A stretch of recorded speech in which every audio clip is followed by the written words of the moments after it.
We're here in Morocco. As you can see in this village, there's destruction all around me. This village once stood before the earthquakes. Now, subhanAllah, the people are now living in tents at the bottom of the village. With your donations, we're here to support them with winter food packs, with clothes, with blankets, with oil, with heating, sugar, lentils, oil, milk, flour. These are all essential items that the people in this village have told us that they need, especially with the winter months coming. They will need this to keep providing for their children and for their elders. This is part of their staple diet.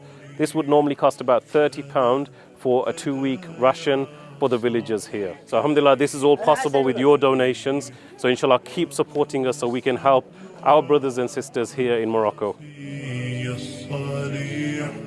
يا ساعة الفضاء الرحيب الفسيح. We're carrying the boxes and this one felt a bit lighter, so I thought maybe we should check it.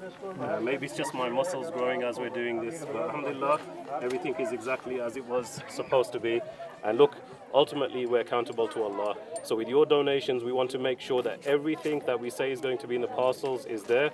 And even if there's a slight doubt, we're going to check it for you, inshallah. فضاء الرحيب الفسيح فبال